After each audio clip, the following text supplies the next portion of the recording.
Yeah, so I would say that it's not really easy because um, there are some expectations that you are looking forward to when you have your father and so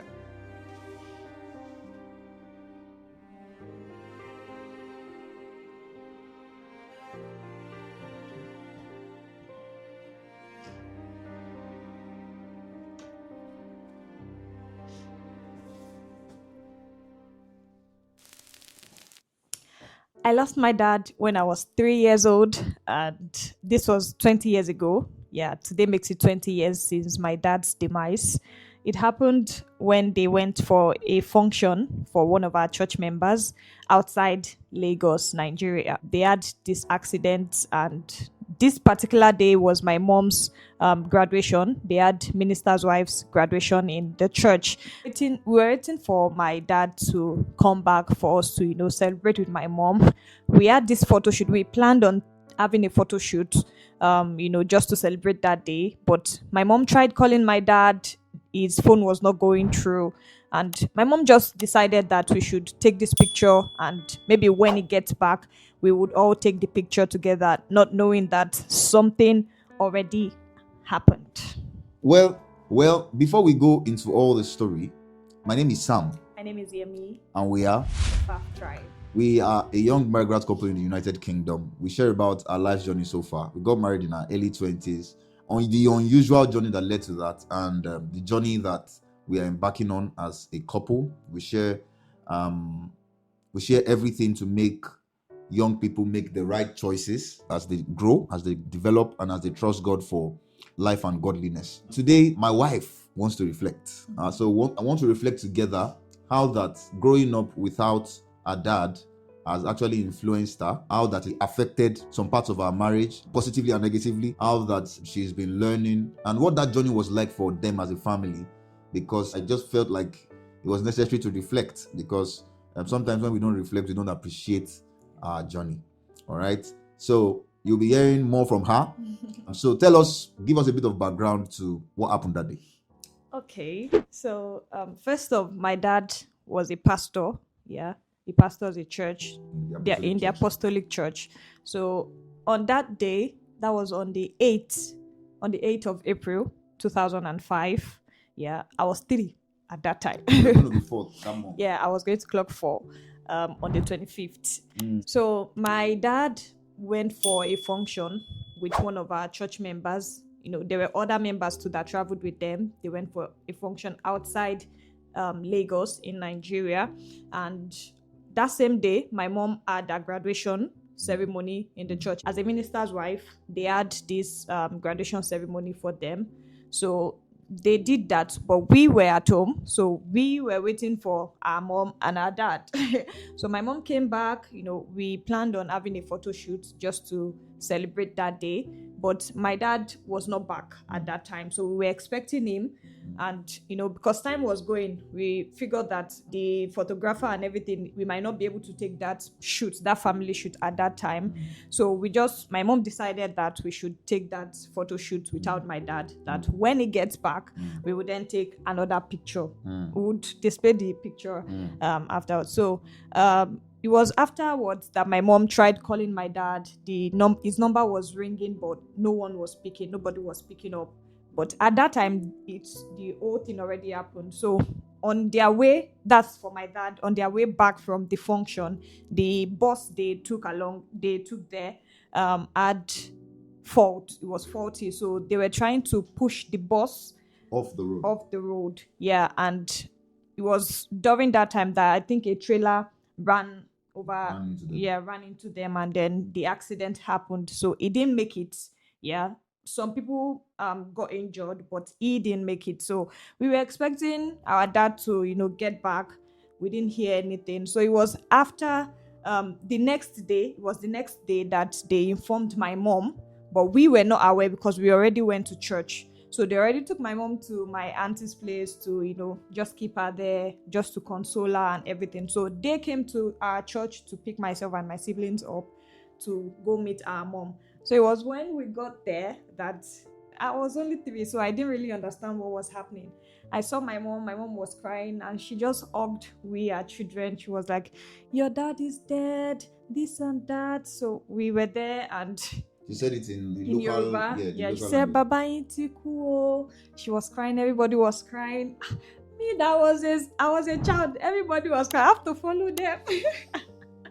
So I started crying, but I didn't really understand everything. But I was just following the pattern. They Wow. took us to church, they prayed for us, and so from there, the whole burial arrangement was the same day. Everything happened that day. So having to experience all of that at 3 was not really a good one. Yeah, the thing is that now I want to understand what was growing up like for you without a father. Like, what was that growing up?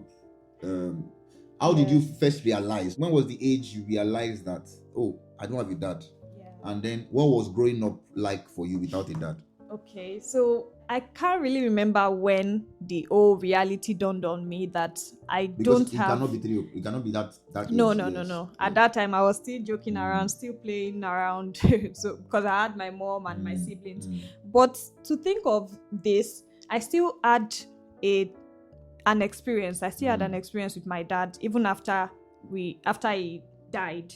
You know, I had a dream. I saw him. He came to meet me, and then we had this father-daughter discussion. So I was crying at that time when the whole thing it was still fresh at that time. So, but then I still didn't understand. The reality, the reality had not dawned on me at that time. So having to grow up with just my mom and my siblings, it wasn't really easy. But then because my mom is very hardworking, because she was the only one at that time to care for her children. She even had the opportunity to marry again, but my mom would always say that I already have 4 generations, I already have 4 children, what else am I looking for? So all of that, I think it was when I got to secondary school, that I had to help my mom in shop, because my mom was a trader at that time. She cooks food, she sells food for students. There was a time she was even going to a secondary school, a public school, to sell food there. So it was at that time that I knew that, okay, I have to stand up for my mom, I have to support her. I'm the last child, I saw the way my siblings were always helping. At some point we even opt. When I say opt, like we were selling eggs at that time, different kind of food stuff, but then we were hawking some food. So it was at that time I was already growing into this maturity stage that, okay, there are many responsibilities I have to stand up for, that there's no father figure here, so I have to support my mom. So the absence of your father, did it make you more responsible? It made me more responsible, and to acknowledge, to be more disciplined, that if there is no... So it made you responsible early. It brought out that maturity in me early enough, that I have to stand up for. I can't keep sitting and relaxing as the last born. So what was your perspective about men?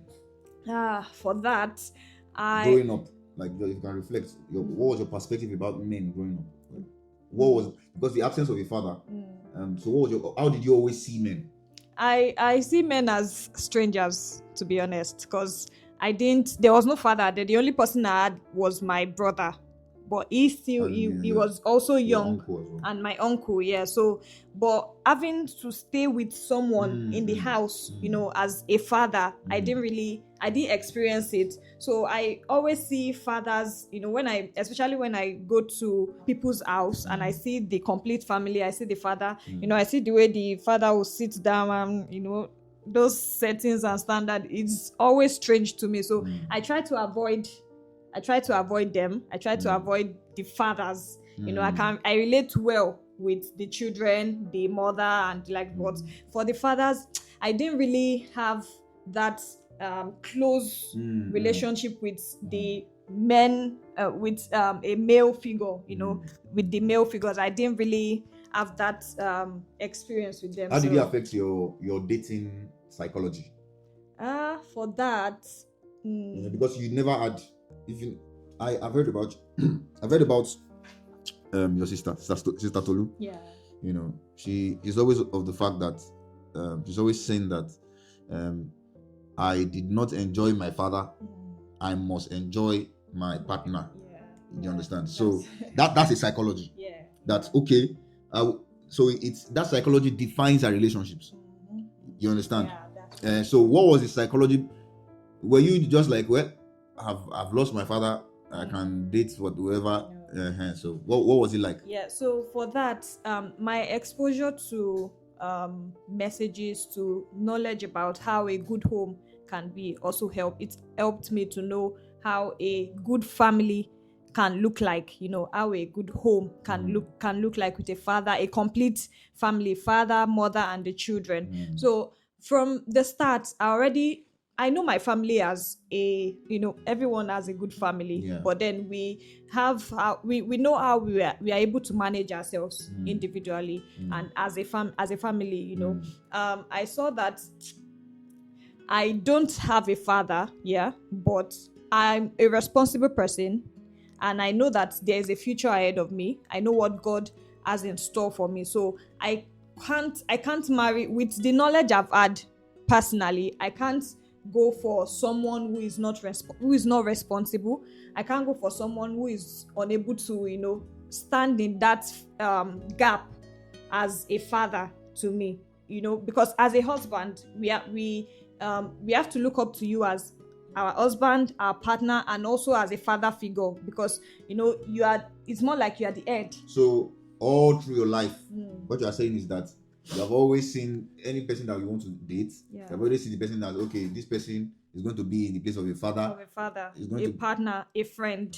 I don't want to when we started, if you remember when we started, I emphasized on something important, that I don't want a rigid relationship, because the kind of father figure that I've seen in the movies, they are mostly in the movies, and so we see those rigid kind of father that their children will be running away from them, or their wife will try to be careful beside them. So those are the things I was trying to be careful, that I don't want this kind of relationship with my partner, with my husband. So I wanted someone that I can easily relate with, someone that I respect my husband, but then it's not someone that I won't be able to speak freely to, so that also shaped me, that I wanted someone that I can call a father, a friend, and a partner. My perspective would come on the side a bit, because me, I did not experience, I experienced. You get? So what that meant was that I was on the receiving end of things. However, before we got married, one of the things that I appreciated her for was that I think the experience of losing a father made her less of a waster. I know that, okay, I needed that kind of person around me, somebody that knows how to utilize resources correctly, not waste them. And definitely that's plus every other attribute I saw. It has already been inspired to me already, that if you are getting married to somebody like this, definitely you have to be a father to her. Now, the only problem was that growing up without a father made her very, father figures in people's lives cannot be overestimated, because they help to create some kind of structure in the home. Disciplinary structures, because if it's just one person, mommy has to work, mommy has to do other things, so she will most likely have been influenced by other things, maybe friends, maybe movies, maybe those are the things that will form the frame of her thoughts. You see, so getting married to her, made me understand that she didn't really understand the role of a father. Yes, because she will run away from hard conversations. And those are the conversations your father will have with you, because he will sit you down and say, no, I don't. So when attributes like running away from hard conversations, she would not want to have it. Being too emotional. There was no balance of emotion and logic. Yes, there was no balance of emotion and logic. It was just more emotional. And it was understandable, but it could not continue, because more emotions don't run marriage. Do you understand? So understanding that, it's very hard. It's still very hard, to be honest. When I say it's hard, we understand that there's a problem. In fact, that she caves into her emotions a lot. I mean, that could mean because of the absence of that logical perspective of a home. That does not mean she doesn't know the right thing, but she's always caving into it, because I think she has been very used to it, you see, and then that happens. But I feel like also the absence of a father might have influenced her positively somehow, because at least she can take some responsibility. She's not over dependent on me. If she was over dependent on me, it wouldn't be an issue. But I'm saying that our marriage, before we got married, I was most likely taking 100% of the whole responsibility, even the wedding. I didn't take 100% of the wedding budget, but I took most of the budget. But coming into marriage was different for me, because even though I took most of the budget, even though I was running the relationship with the money that God gave to me, coming into marriage, you would see that she had a sense of responsibility, which I believe might have been due to the loss of her father, because, she said that, they sold this, sold that, she had to. One of the things that even made me really like her, like I said, is how to manage resources. You will see that this girl does not have, when we're in the choir together in Agege, you will obviously see that this girl does not have everything, but how she channels what she has is so amazing. And that was one of the things I said, no, I like this person. Does not have everything, but channels what she has appropriately. Does not have the best dresses, but wears the dresses that she have like they are the best. Do you understand? So I liked that kind of thing. It made me really, then and I saw the expression of that in our marriage, that she can create something from nothing. She can be logical sometimes, not always logical, but she can be logical sometimes.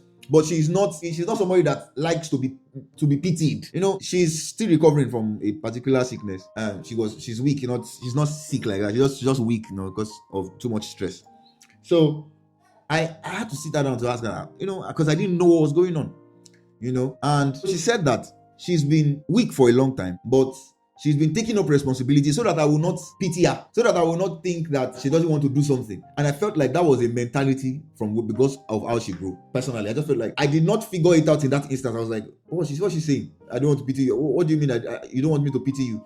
So that growing up without a father can make you feel like you don't want people, because some people would have made promises that did not fulfill promises, and you don't want to feel like people should be interacting with you based on the loss of your father. You see?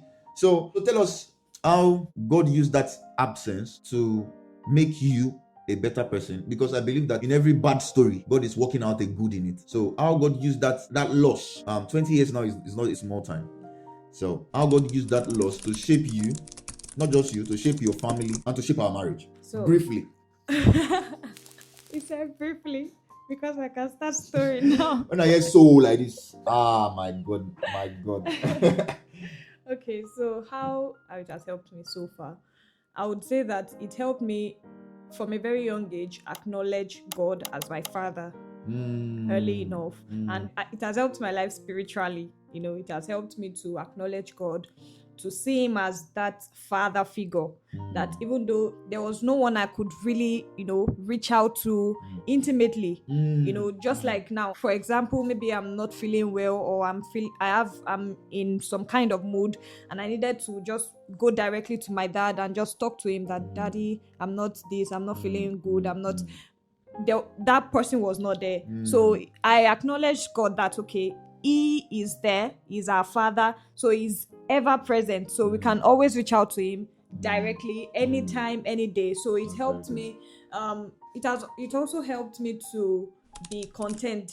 There's contentment in knowing God, that is your all sufficiency. So he's ever present to provide everything, even though we didn't really have everything, but we were able to manage ourselves. It was just my mom, and with God's help, God provided help, through people. My uncle, he was really there. That's bro, Daddy Eni Polola Inka. He was there, so we were able to manage what we have.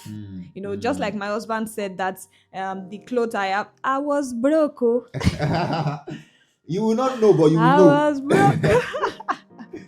Yeah. But then I was able to manage myself, that even though I don't have all that I needed at that time, the little ones that I have, I should be able to manage them, with the hope that as I keep on going with this, I know that there is a good future.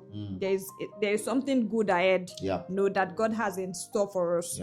God has many plans for his children, and he will never leave his children stranded. So he has many plans. If you put everything in God's hands, if you submit to God early enough, he will definitely direct your path. He won't direct your path to the wrong side. It will definitely lead you to the right path. So having to understand that early enough shaped me that, okay, God is there for me. Mhm. God is there for me. It's not easy, you know, for myself and my siblings. There are sometimes, you know, for my mom, when we were still in school, my sisters, I remember that time my mom would have to borrow money from people, you know, have to borrow money to pay for school fees, have to borrow money for business and everything. But then she was able to, you know, my mom is, she's a role model, a good role model. She's a good I was woman. speaking with her yesterday. Yeah. Just to, you know, we spoke for like an hour. I wanted to know what was in her mind, because number one, she didn't remarry, she didn't get married again. Like, and it's not like she had anything and at that time. How did she manage to raise 4 children? And right now she's in her own house.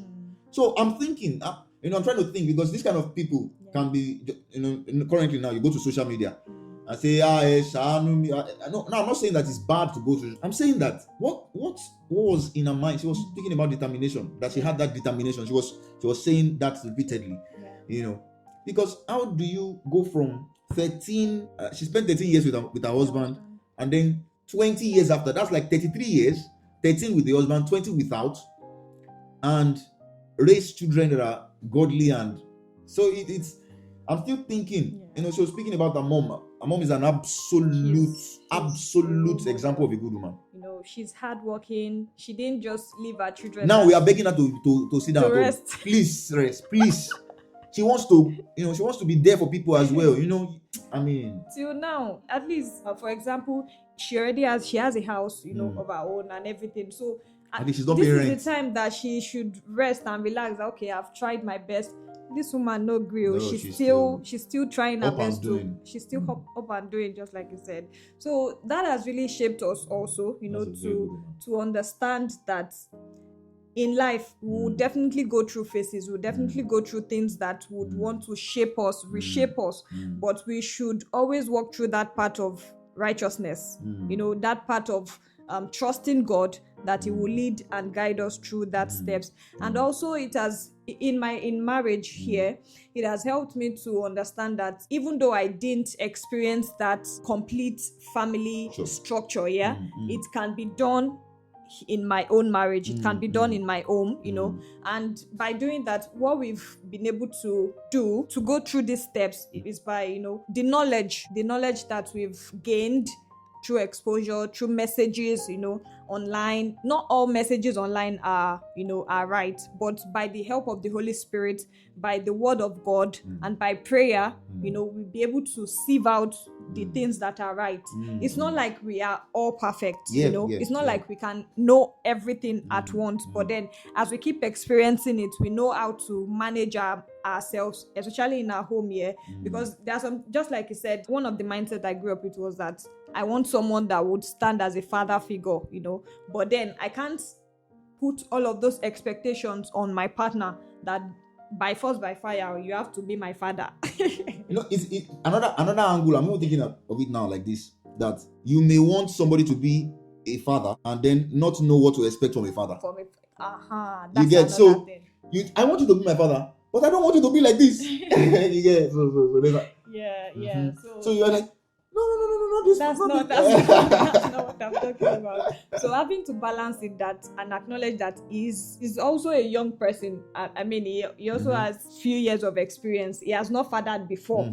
He doesn't have a child. So having to put that pressure on him that he has to be my father is not the right thing. So I'm coming into that place of understanding his place, you know, as a father, as my husband and my partner. So everything, I should not, you know, put that pressure, just like I said, on him. So speak to people who have lost fathers, or have lost a parent and they are giving up, or probably someone who is young here and just lost their partner, and is thinking that, where will I start from?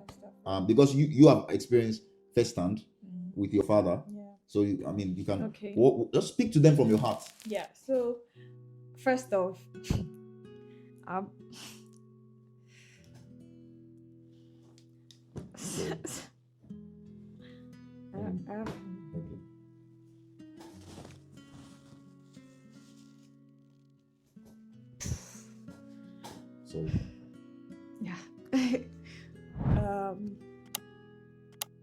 it's not really easy,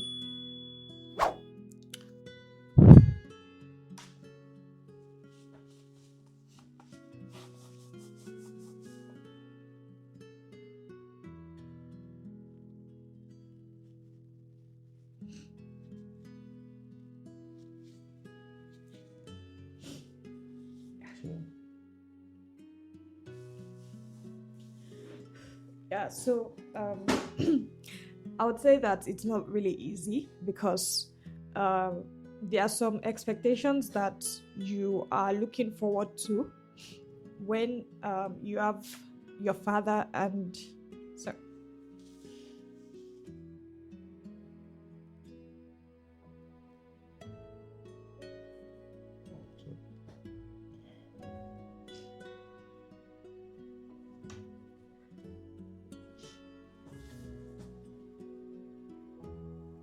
Yeah, so when you have some expectations, and one of the ways it dawned on me also was when I finished my primary six. That was in primary school, and I was because myself and my siblings we went to a private school, and that was because my dad was able to lay that foundation that he wanted his children to have good education. So we went to a private school, and with that notion, I was hoping that I was going to enter secondary school. I was going to go to a private school in my secondary school level. So when because my mom, there was no way I could pressure my mom. It was just herself that was, catering for 4 children. So when it happened that I have to go to a public school, I cried because I knew that if my dad was alive, he would not allow me go to a public school. Now, I'm not saying that going to a public school is bad. I have a dad, I have a mom, and I still went to a public school. My sister went to a public school. My brother went, so... Yeah, so going to a public school is a good school, it's a good setting. But it's just there are different set of people there that you meet there. But what I'm just saying is that I had that expectation that my father had plans. I'm sure he had plans for his children to, have good education settings, go to a private school that they where they are well disciplined, and all of that. So it was not really easy having to grow up without a dad, because there are sometimes I see some family members, when they are going out with their dad in the car and everything, they have that, there's just this mindset it brings that I wish my dad was alive. So if you are watching this and you maybe you have lost a parent, maybe your father or your mother, or you are just growing up to realize that you are not having that experience that you are looking forward to, first off, I would say that you should stand up for yourself. In this phase that I've gone through without a father, I've gone through low self-esteem, because I believe that if my dad was alive, I would see that boldness to follow through. I would see that pattern of boldness to follow through. Fathers are very important. Yeah, that yes, you can do this. Fathers are go-getters. They will tell you can do this, go for this, this and that. Our mothers can be emotional. They can, they can bring in emotions at sometimes, but our fathers they will let you know that this and this and this and this needs to be done. There's that sense of discipline. So it was not there. So there were some things I was ashamed of doing. There are some things I looked down on myself that I don't think I can do this, and I saw people doing it, so having to see them do it, but me not being able to do it, it brought down my self-esteem that let's just keep on doing it. But at the same time, I didn't give up. I was consistent with my level of discipline. So some things I did was, like I said, that I acknowledged God early enough in my journey. So he was able to lead me through the pattern of knowing what he has called me to do. For example, I'm a singer, so I go to church, we sing in church and everything. So I was able to pattern my journey through that line that, okay, I go for rehearsals. I looked forward to, recording songs, being a gospel minister, So I saw that pattern and I followed through.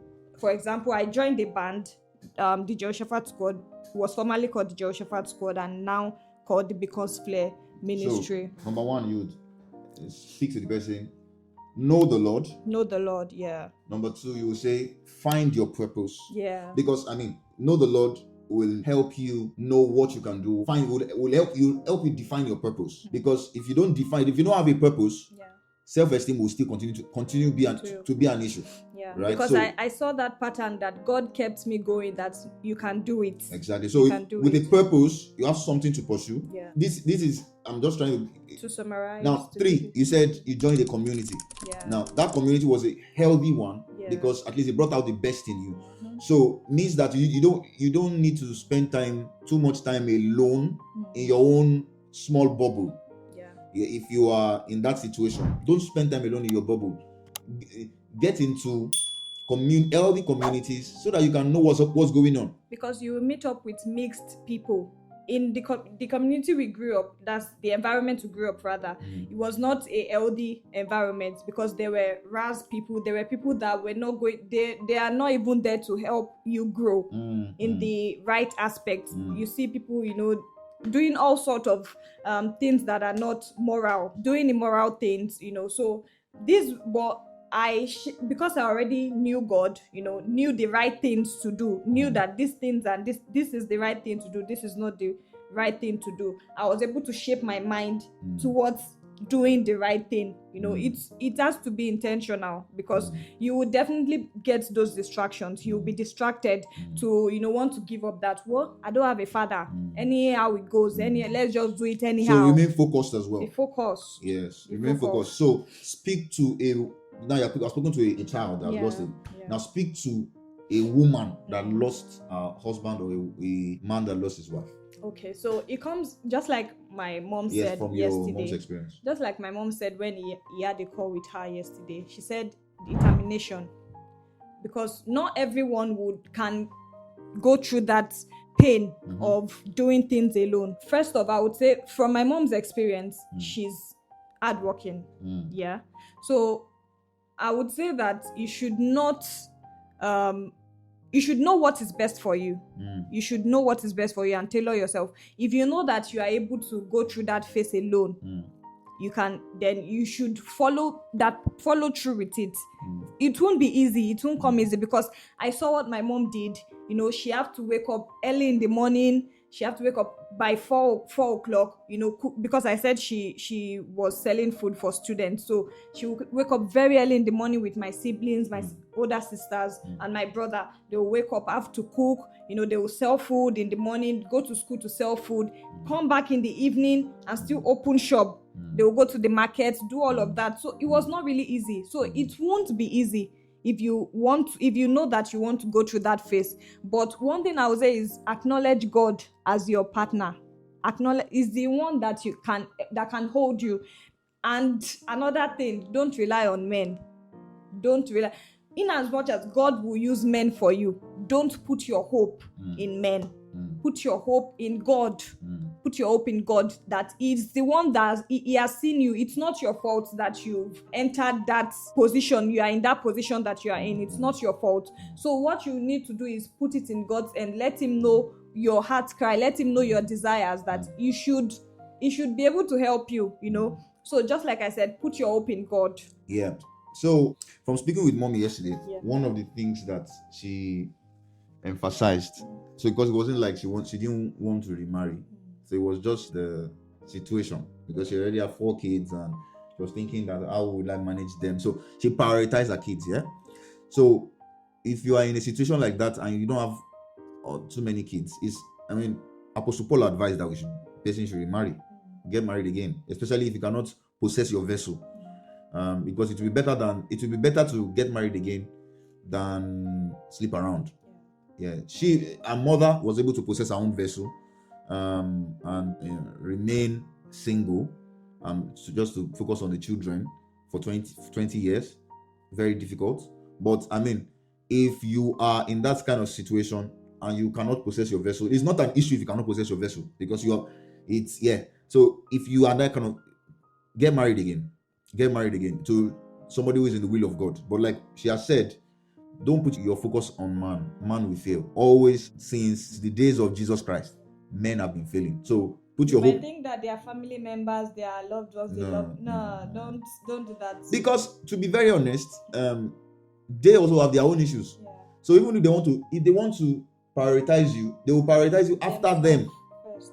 Yes. And so if they have sorted out their own issue and the money has finished, They will be avoiding you. Yes. Not like they don't want to. exactly. There are some people that are wicked, Yeah. but not everyone. Some people don't have the capacity, So if you can join a community, not a community of people that just pity themselves, maybe a community of widows that look forward. They're trying to see how to have a good future. So join a community. You see, one of the things that is very important in situations like this is that don't be alone. If you are alone, the devil will sow wrong seeds in your mind. The devil will lead you to commit suicide. It's a very sensitive stage. So if you are watching us, please be encouraged.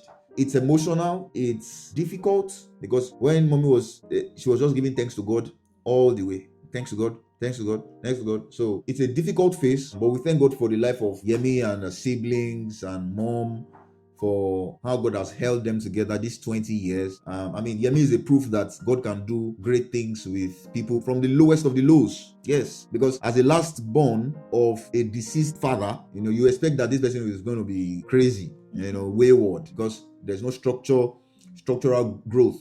But God took her life seriously as she took it seriously, and we thank God for where she is now, and we thank God for where our siblings are as well. So all of this to say that don't give up. Wherever it is that situation has met you, don't give up. God is designing something.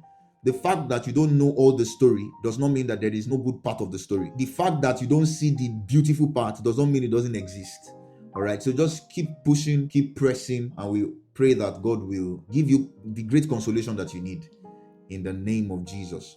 All right, so stay encouraged, guys. Please subscribe to our YouTube channel. See you in the next video.